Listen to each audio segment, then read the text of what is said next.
Oui, monsieur le maire, mes chers collègues, lorsque notre collègue madame Baron m'a posé la question avant le conseil municipal, je n'ai pas pu tout de suite lui répondre. La réponse se trouve à la page 12 du livret que vous avez eu, décision modificative numéro 2. Elle se trouve très précisément au chapitre 70. Vous y verrez sur la ligne du remboursement de frais par le CCAS, la ligne 708,73, que le budget primitif avait prévu un remboursement venant du CCAS au budget de la commune de 199 834 €, qu'il y a une minoration de 5 300 €. Donc c'est la ligne où forcément ces 83 000 € que nous n'avons été capables de calculer qu'en fin d'exercice ont été imputés. J'en profite, madame Baron, puisque vous mentionnez le débat du CCAS d'hier soir, autant le mentionner tout à fait dans son intégralité. Il est bien évident que pour un dossier aussi important que le plan de réussite éducative, l'apport de l'État est déterminant, mais je vous rappellerai toutes les réserves que nous avons sur la pérennité de ce type de financement. Je vous rappellerai également que hier, une grande majorité des membres du conseil d'administration de notre CCAS a exprimé de très fortes réserves par rapport à ce type de financement d'État, réserves qui portent essentiellement sur sa pérennisation. Sommes-nous sûrs que les actions qui ont été financées, impulsées, créées et développées par ce type de financement vont avoir une pérennité dans le temps ? Nous n'en sommes pas sûrs et là, nous risquons d'avoir un exemple de plus du désinvestissement de l'État vis-à-vis des collectivités territoriales et donc d'un surcroît de missions qui leur est dévolu sans forcément avoir des financements qui soient pérennes. Merci. Madame Baron. Je peux juste répondre. Ça, c'est simplement une prévision de votre part et il y a eu quand même déjà 2007, 2008, donc 2009, c'est déjà ça. Simplement, comme vient de dire Frédéric Tisler, nous avons reçu dernièrement le sous-préfet à la ville qui était incapable de nous dire s'il y aurait pérennité ou pas. Voilà, je crois qu'il faut être très clair. Nous sommes inscrits dans ce programme qui est un programme de réussite éducative. Je ne propose pas d'aller plus loin, on aura l'occasion de revenir sur l'ensemble des questions financières tout à l'heure. Simplement, je veux souligner ce qu'a dit Gilles Dupuis. Réduction de l'impôt de 1 million, ce qui est quand même pas mal, qui nous permet de nous désendetter, d'éviter de l'endettement. Je recevais ce matin le secrétaire général de la préfecture qui a justement qui nous a justement indiqué, lui, après avoir étudié notre projet, que notre système d'endettement était un bon système dans la mesure où nous ne dépensons pas plus, nous ne nous endettions pas plus que nécessaire et que nous avions un plan qui nous permettait de rembourser les emprunts et les intérêts qui vont avec, ce qui est une très bonne chose, ce qui n'est pas le cas de toutes les communes. Je ne parle pas de l'État, là, quand même, pour en parler, mais je ne parle pas de l'État. Première chose. Deuxième chose, concernant ça, nous avons fait, oui, effectivement, 700 000 €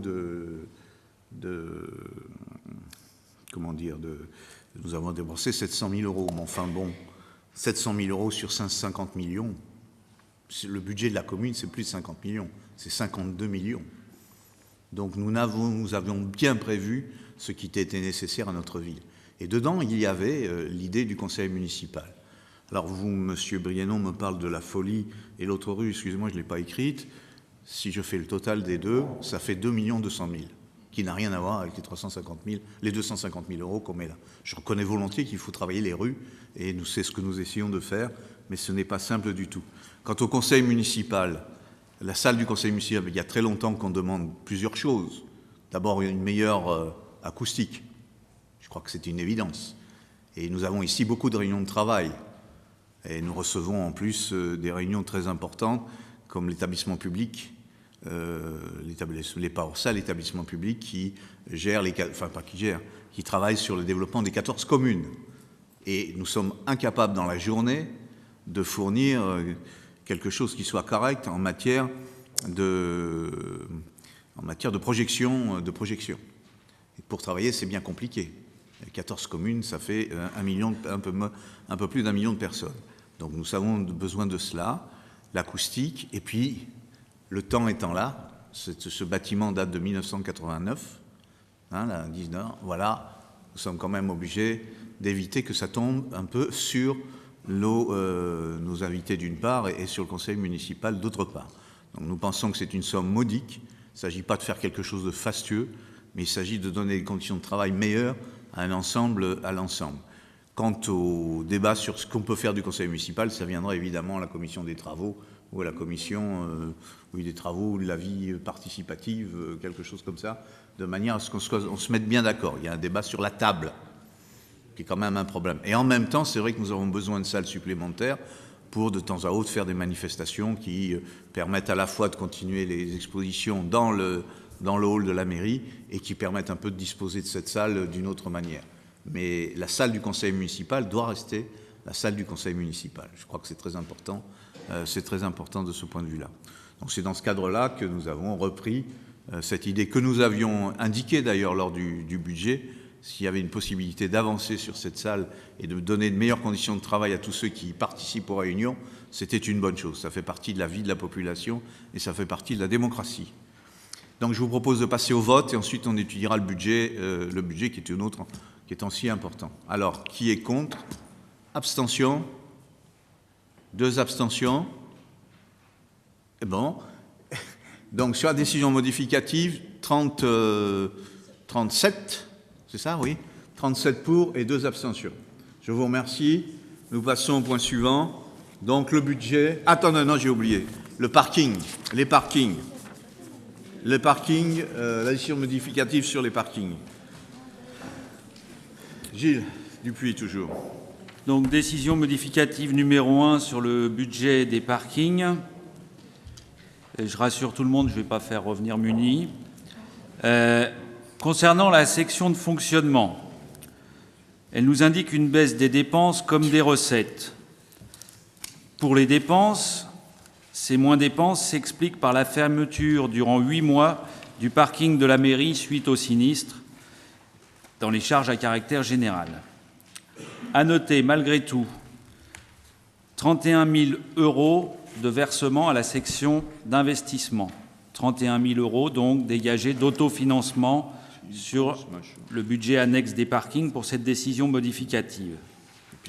Les recettes, bien entendu, sont elles aussi en baisse de 15 000 €, qui s'expliquent moins 35 000 € par la fermeture du parking de la mairie, là encore, et puis l'ouverture du parking Oryx qui a été reporté et qui vient d'ouvrir ces jours derniers. Nous pensions l'ouvrir beaucoup plus tôt dans l'année et donc on pensait qu'il nous amènerait des recettes.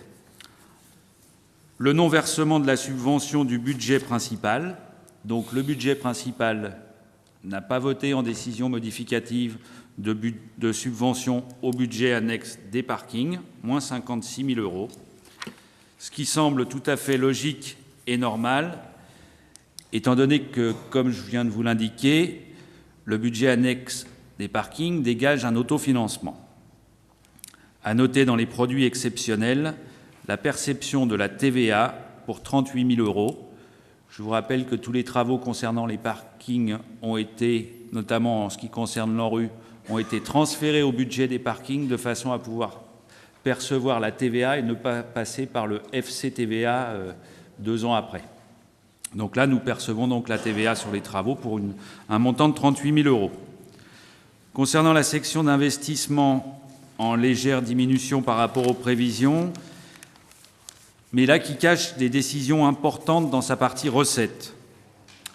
Nous retrouvons en effet là la non-perception de la subvention du budget principal à hauteur de près de 900 000 € et un recours à l'emprunt pour 914 000 €.